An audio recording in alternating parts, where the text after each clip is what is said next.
Pas de réponse de mon mari aujourd'hui, comme d'habitude. Depuis quand cela se produit-il? Date et dans Nouvelle.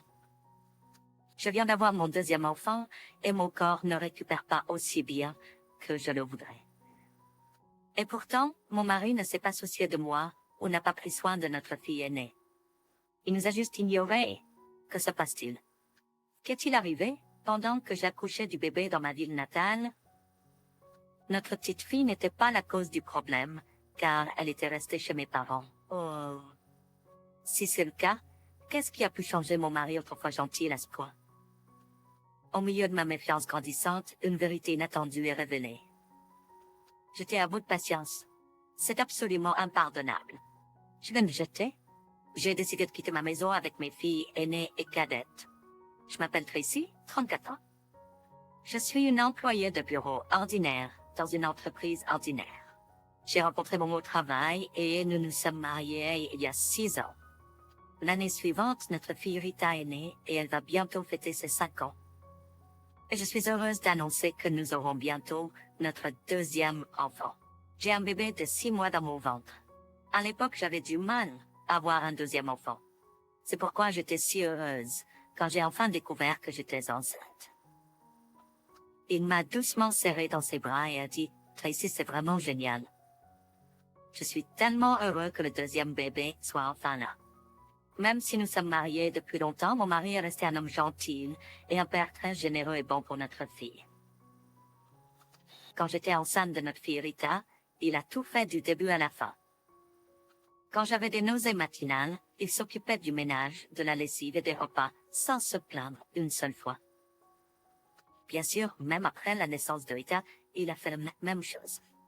Et quand j'allaitais mon bébé toutes les quelques heures et que j'avais besoin de beaucoup de sommeil, il disait « Je vais m'en occuper. » Alors va dormir. Il a pris l'initiative d'aider à s'occuper de notre enfant. C'est grâce au soutien dévoué de mon mari que j'ai pu surmonter les défis de l'accouchement et de la garde d'enfants pour la première fois. Quand j'y pense, je ne peux que remercier mon mari. Avec lui, les choses iront bien même si nous avons un deuxième enfant. Je suis sûre que Rita pourra aussi aider en raison de la différence d'âge de nos enfants. J'étais comblée en imaginant une vie heureuse avec ma famille de 4 personnes. Peut-être dû à ma période de grossesse. Puis un jour, pendant que je parcourais des produits pour bébé sur l'ordinateur, mon mari a dit quelque chose comme ça. Je suis tellement heureuse d'avoir épousé mon mari, dont chaque mot est chaleureux et me donne la paix intérieure. J'étais tellement heureuse d'être mariée à lui. Cependant, il n'y a pas de temps pour négligent. Il y a une possibilité que le bébé naisse dans un peu moins de 4 mois si l'accouchement est un peu plus tôt. En considérant Rita, il serait préférable de prendre des mesures dès que possible. J'ai donc décidé de contacter ma mère. Ça fait un moment. Elle a répondu joyeusement et a immédiatement commencé à me parler. Écoute maman, ma mère a suggéré que j'accouche dans ma ville natale.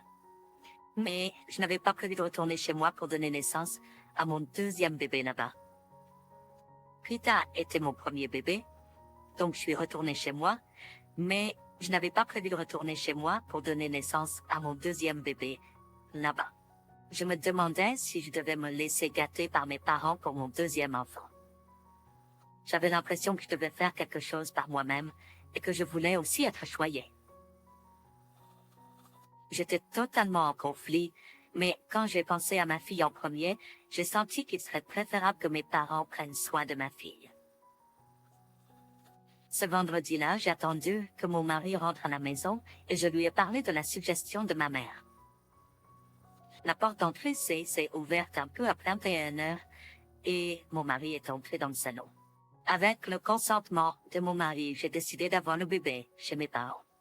J'ai rapidement contacté un obstétricien près de la maison de mes parents et elle m'a dit de faire un examen initial environ 1 mois avant la date prévue d'accouchement. J'ai décidé de retourner chez mes parents 2 mois avant la date prévue d'accouchement. J'étais triste de quitter mon mari, mais je pouvais le supporter en imaginant la vie heureuse avec ma famille de 4 qui allait bientôt arriver. 1 mois plus tard, petit à petit, les choses que mon mari disait et faisait ont commencé à me déranger.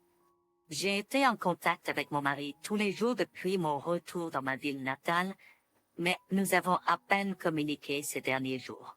Je pensais qu'il était peut-être occupé par son travail, mais c'est pas une période chargée et il n'est pas susceptible au bureau pendant si longtemps.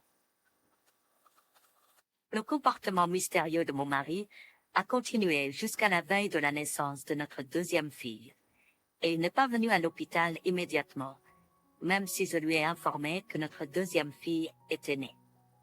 C'était le 3e jour après la naissance de notre deuxième fille May, lorsqu'il est venu nous rendre visite à l'hôpital. J'étais en colère contre mon mari qui a dit de telles paroles avec un sourire désolé sur son visage. C'était un vendredi quand notre deuxième fille est née, mais il est venu ici le dimanche. Il aurait dû avoir congé hier. Il s'était précipité à l'hôpital tout de suite quand notre première fille, Rita, est née, même si c'était à 1 heure de route. Je n'ai pas pu contenir mes émotions et je lui ai demandé froidement pourquoi. J'ai crié fort et mon mari a soupiré profondément avec un air exaspéré sur son visage. Il était clairement de mauvaise humeur et m'a regardé froidement. Nay est sortie de la pièce sans y penser à 2 fois. C'était trop instantané pour que mon esprit puisse suivre. Pourquoi?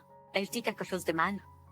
Quand votre femme a un bébé, vous vous précipitez généralement à l'hôpital le lendemain, même si vous ne pouvez pas y arriver le même jour. S'il était au travail ou même s'il avait eu congé hier. J'étais sûre de cette pensée. Mon mari attendait avec impatience la naissance de notre deuxième enfant, et notre relation continuera d'être aussi bonne qu'avant, même si notre famille s'agrandit. Du moins, c'est ce que je pensais. Mais en réalité, j'ai peut-être juste pensé de cette façon. Mon mari est devenu un homme différent après un court moment sans le voir, et l'homme gentil que je connaissais avait disparu. La transformation de mon mari continue même 2 mois après la naissance. L'attitude de Jean est devenue de plus en plus froide, et maintenant nous ne nous parlons même plus. Il rentre tard à la maison au plus tard après 23 heures. Quand notre fille essaie de lui parler le week-end, il l'ignore, et elle n'aime même pas avoir une conversation avec lui. Quant à moi, je suis tellement désolée pour ma fille aînée Rita. Elle aimait mon mari, mais maintenant elle le regarde froidement. Je l'ai gentiment réprimandé en lui tapotant la tête. C'est vrai, ma fille avait raison. Mon mari n'était pas le genre de personne qui néglige sa famille juste parce qu'il est occupé par son travail. 1 mois plus tard, j'ai essayé de lui parler. Aujourd'hui, comme d'habitude, il n'y a pas de réponse de mon mari. Je viens juste d'avoir mon deuxième bébé et mon corps ne récupère pas aussi bien que je ne voudrais. Et pourtant, il ne se soucie pas de moi ni ne s'occupe de Rita. Il nous ignore simplement. Que se passe-t-il? Qu'est-il arrivé pendant que j'étais de retour dans ma ville natale? Rita est restée chez mes parents, donc c'est pas à cause d'elle. Si c'est le cas, qu'est-ce qui a pu changer mon mari autrefois gentil à ce point? Je me sens en détresse à son sujet et je me suis mise en colère contre lui. Pendant que je nettoyais sa chambre, j'ai trouvé un petit morceau de papier dans une fissure sous le placard. C'était une carte de visite d'un club de cabaret. C'était probablement d'une femme qui était assise à la table de mon mari. Je n'ai jamais entendu dire qu'il allait dans des cabarets. Non, je pensais qu'il n'était même pas intéressé par ce genre de choses, mais le voilà sur le sol de la chambre de mon mari. J'avais un mauvais pressentiment.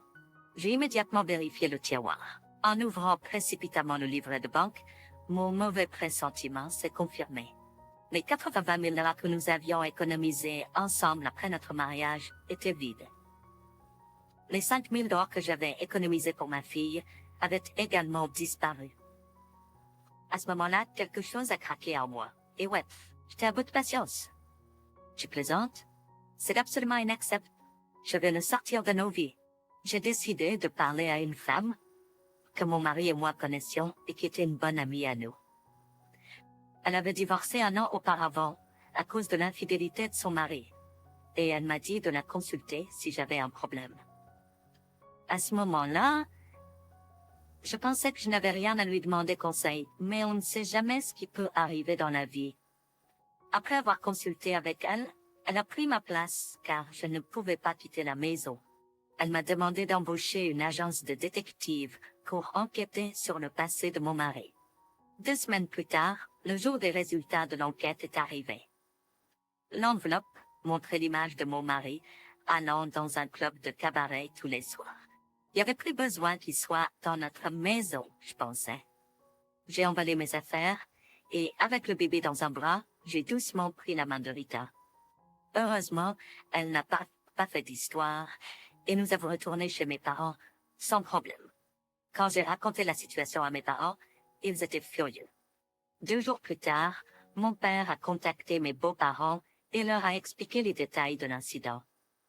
Immédiatement après, ma belle-mère m'a appelé et s'est excusée plusieurs fois. 3 jours se sont écoulés depuis que je suis arrivée chez mes parents et je n'ai pas eu de nouvelles de mon mari. Puis j'ai soudainement reçu un appel de lui. Quand j'ai répondu à l'appel sans y prêter attention, Jean m'a crié dessus dès le début. Mon mari a raccroché et est arrivé 2 heures plus tard avec le visage rouge. Il m'a regardé en silence quand j'ai ouvert la porte. J'ai déplacé ma fille dans une autre pièce et laissé mon mari entrer dans le salon. Jean s'est assis devant mes parents, a souri de son sourire habituel et a commencé à parler à mon père. Mon père a claqué la photo que je lui avais donnée sur le bureau. Le visage de mon mari est instantanément devenu pâle en la voyant. La bravade de Jean a disparu et il commence à trembler. Réalisant enfin sa situation, il se tourne vers moi et me fait un sourire forcé. Ma fille et moi avons tellement souffert à cause de lui. J'étais tellement en colère que tout mon corps brûlait.